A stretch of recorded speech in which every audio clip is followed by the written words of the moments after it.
Kolaborasi sudah tidak bisa dipisahkan dalam dunia kerja modern.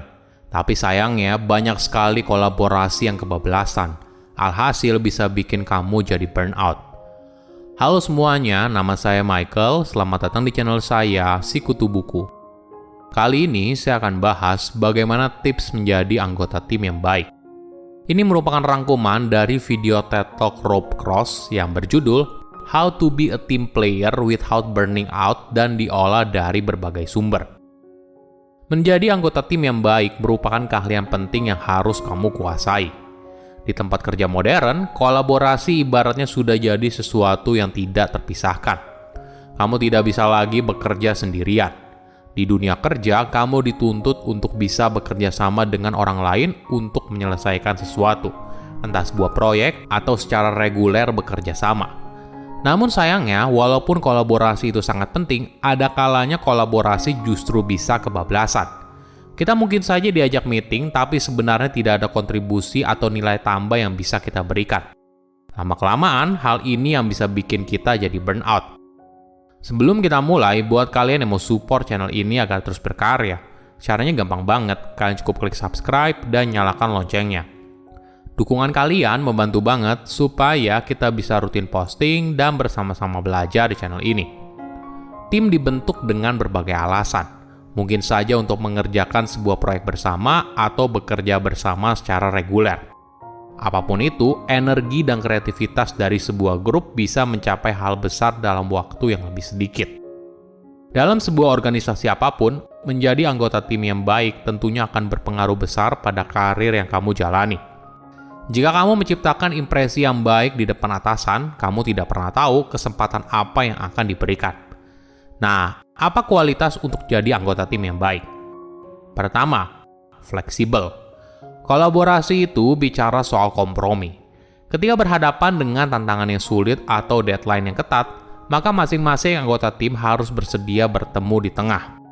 Mulai dialog tentang apa yang logis dan tidak, dan berusaha untuk mengakomodir masukan dari anggota tim yang lain. Kedua, mendengar secara mendalam. Kolaborasi itu bukan soal bertukar ide dan saling bicara, tapi yang lebih penting, masing-masing orang harus belajar mendengar. Ketika orang lain bicara, pastikan kamu harus terlihat mendengarkan dan memperhatikan. Ini adalah cara kamu menghargai orang lain dan pada akhirnya membangun kepercayaan di antara kalian. Ketiga, menyelesaikan masalah. Anggota tim yang baik bisa memediasi konflik yang muncul dalam kelompok.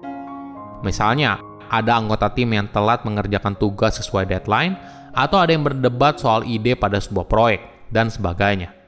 Kamu harus ingat kalau kalian semua bekerja untuk mengejar tujuan yang sama. Jadi dengan niat baik, maka konflik itu seharusnya membangun, bukan malah memecah belah tim. Kerja kolaborasi merupakan bagian penting dari ide besar dan membuat ide itu menjadi kenyataan. Di tempat kerja modern, banyak sekali cara untuk meningkatkan kolaborasi, mulai dari meeting, sesi brainstorming, email, chat, dan banyak medium lain yang harapannya bisa membuat kita bekerja lebih erat. Secara rata-rata, kerja secara kolaboratif telah meningkat 50% selama 10 tahun terakhir. Sekarang jumlahnya mencapai 85% dari total waktu kerja seorang dalam seminggu. Studi menunjukkan kalau mereka bekerja secara kolaboratif entah di pagi hari atau di sore hari. Namun sayangnya tidak selalu kolaborasi itu baik. Kolaborasi yang kebablasan juga malah membuat seorang jadi burnout dan tidak bisa menyusun prioritas dengan baik. Ada banyak penyebabnya. Namun lebih dari 50% masalah kolaborasi yang kebablasan dimulai dari sebuah kepercayaan kita soal diri kita sendiri, soal bagaimana menjadi rekan kerja yang baik dan seorang yang produktif. Kepercayaan ini yang sulit diubah, tapi apabila kita berusaha membedahnya dengan lebih detail, maka kita bisa membuat pilihan yang lebih baik soal apa yang kita kerjakan dan dengan siapa kita bekerja. Nah, apa sih pemicu yang membuat kita selalu bilang iya setiap kali diajak untuk kolaborasi? Pertama, keinginan untuk membantu. Tentu saja keinginan untuk membantu orang lain merupakan sesuatu yang positif, konstruktif, dan faktor penting untuk sukses. Keinginan ini memenuhi kebutuhan terpendam kita untuk menjadi seorang yang dapat diandalkan dan identitas kita sebagai anggota tim yang baik. Tapi perlu diingat, Semakin sering kita selalu berusaha membantu, maka semakin banyak orang yang akan meminta bantuan. Masalahnya, hal ini justru lama-kelamaan bisa membuat kamu jadi bottleneck dan menghambat orang lain. Kedua, kebutuhan akan pencapaian. Dorongan untuk mencapai sesuatu merupakan sebuah karakter penting untuk sukses dan produktif di dunia kerja. Dan tentu saja hal ini terasa begitu nikmat, karena setiap kemenangan kecil akan memberikan percikan kebahagiaan. Namun sayangnya, hal ini bisa buat kamu kecanduan. Alhasil, kamu lebih termotivasi untuk menyelesaikan banyak masalah kecil untuk orang lain dan menghindari masalah besar yang seringkali berkaitan dengan kesuksesanmu.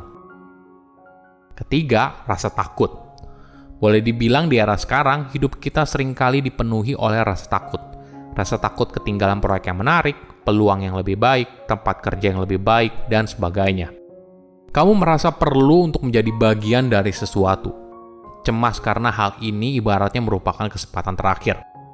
Selain itu, rasa takut kehilangan kendali juga sama buruknya. Hal ini membuat kamu sulit untuk mendelegasikan pekerjaan atau terhubung dengan orang di sekitar, sehingga kamu selalu mengerjakan apapun sendirian. Kita juga mungkin merasa takut atas omongan orang lain. Kita takut dianggap buruk oleh orang lain. Alhasil, kamu jadi seringkali bilang iya dengan cepat dan mudah untuk memuaskan orang lain.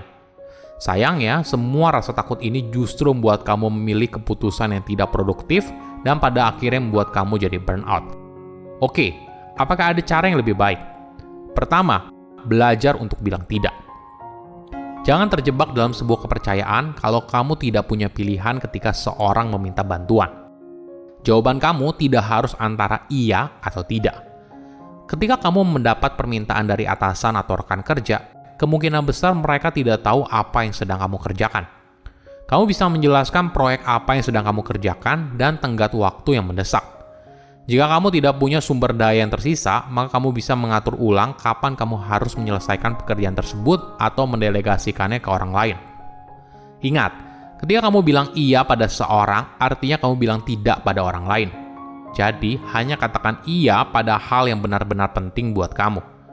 Kedua, delegasikan pekerjaan. Buat batasan antara pekerjaan yang memang butuh keahlianmu dan pekerjaan dengan resiko rendah yang bisa kamu delegasikan kepada orang lain. Dukung orang lain untuk bisa maju secara pribadi dan profesional. Jangan lupa juga untuk merayakan ketika orang itu berhasil mengerjakan tugasnya dengan baik. Jangan buru-buru bilang kalau kamu bisa melakukannya dengan lebih baik. Ketiga, perhatikan apa yang kamu inginkan dalam kehidupan profesionalmu. Seseorang dengan kinerja tinggi tahu apa yang dia inginkan dalam karir dan langkah apa saja yang ditempuh untuk mencapainya. Mereka tidak hanya berpikir soal prioritas dalam hitungan minggu, tapi 2 hingga 3 bulan ke depan. Jadi, ketika ada ajakan untuk kolaborasi, jangan buat keputusan berdasarkan emosional. Tanyakan ke dirimu sendiri, bagaimana hal ini bisa berhubungan dengan tujuan jangka panjangmu. Silakan komen di kolom komentar pelajaran apa yang kalian dapat ketika tahu informasi ini. Selain itu, komen juga mau tahu informasi apa lagi yang saya review di video berikutnya. Saya undur diri, jangan lupa subscribe channel YouTube Sikutu Buku. Bye-bye.